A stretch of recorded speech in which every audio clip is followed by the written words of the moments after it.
ایک توشہ خانہ نہیں ہے، یہ بڑے آگے مراحل ایسے آئیں گے کیونکہ دوسروں سے 40 سال کا حساب مانگو تو اپنے 4 سال کا حساب کو جو پاکستان کی عوام کو لوٹا ہے. پارلیمنٹ ہیں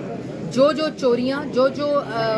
انرجی مافیا، پیٹرولیم مافیا، ہر شعبے کے اندر ڈاکے ہیں، وہ تمام سوالوں کے جواب عمران خان صاحب کو دینے پڑتے ہیں. دیکھیے عمران خان صاحب ایک ذہنی مریض ہو چکے ہیں اور اب عوام نے بھی ان کا چور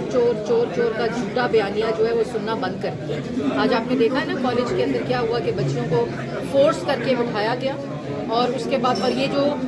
اسکولوں کو، درسگاہوں کو، یونیورسٹیز کو، کالجز کو اپنا یہ جو پنجاب حکومت کے ذریعے اپنا اختیارات کا ناجائز استعمال کرتے ہوئے ان کو سیاسی اکھاڑا بنانے کی کوشش کری ہے. یہ نوجوان نسل کے ساتھ کسی طرح بھی کوئی بھی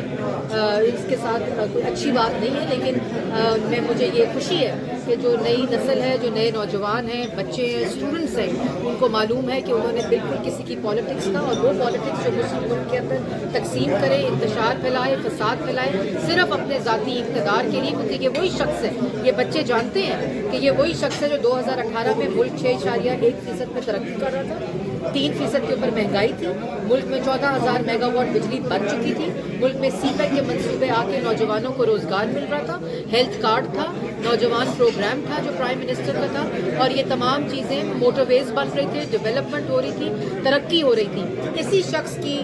4 سال کی کارکردگی، نالائکی، نااہلی اور جو الزام دوسروں پہ اس وقت لگا رہا تھا وہ چوریاں خود اسی وقت کر رہا تھا. تو یہ بچے جانتے ہیں، یہ عوام جانتی ہے، عوام بھیڑ بکریاں نہیں ہیں، ان کو ان تمام چیزوں کا احساس ہے. اس لیے برائے مہربانی اپنے اختیارات کا ناجائز استعمال کرتے ہوئے آپ بچوں کو اپنی گھٹیا سیاست میں گھسیٹنے کی کوشش نہ کریں. توشہ خانہ پہ آج جو کورٹ کا آیا ہے اس کے کیا توشہ خانہ جو ہے وہ بڑا ایک اوپن اینڈ شٹ کیس ہے. آپ نے توشہ خانہ کی چوری کی، یہ آپ کی گھڑی اور یہ خالی گھڑیوں کا معاملہ نہیں ہے. کتنے بلین جو ہے اربوں روپیہ اس کے گفٹس کو ڈکلیئر ہی نہیں کیا گیا، اور اس کے بعد جو گھڑی ہے اس کو خریدنے سے پہلے بیچ دیا گیا اور پھر پیسے جمع کرائے. یہ خالی ایک گھڑی کا معاملہ نہیں، یہ عوام کو پتہ ہونا چاہیے. یہ عمران خان صاحب کے اس نیت کا معاملہ ہے کہ جو انہوں نے توشہ خانہ کے ساتھ چوریاں کر کے کی. دوسروں پر کل الزام لگا رہے تھے کہ توشہ خانہ میں سے ان لوگوں نے چوری کی ہے. میرا ایک ہی سوال ہے کہ 4 سال آپ پروپیگنڈا گروہ ملک پر مسلط تھا، تمام اختیارات موجود تھے، تمام ادارے موجود تھے، تمام ریکارڈ موجود تھا. اگر کسی نے چوری کی ہوتی،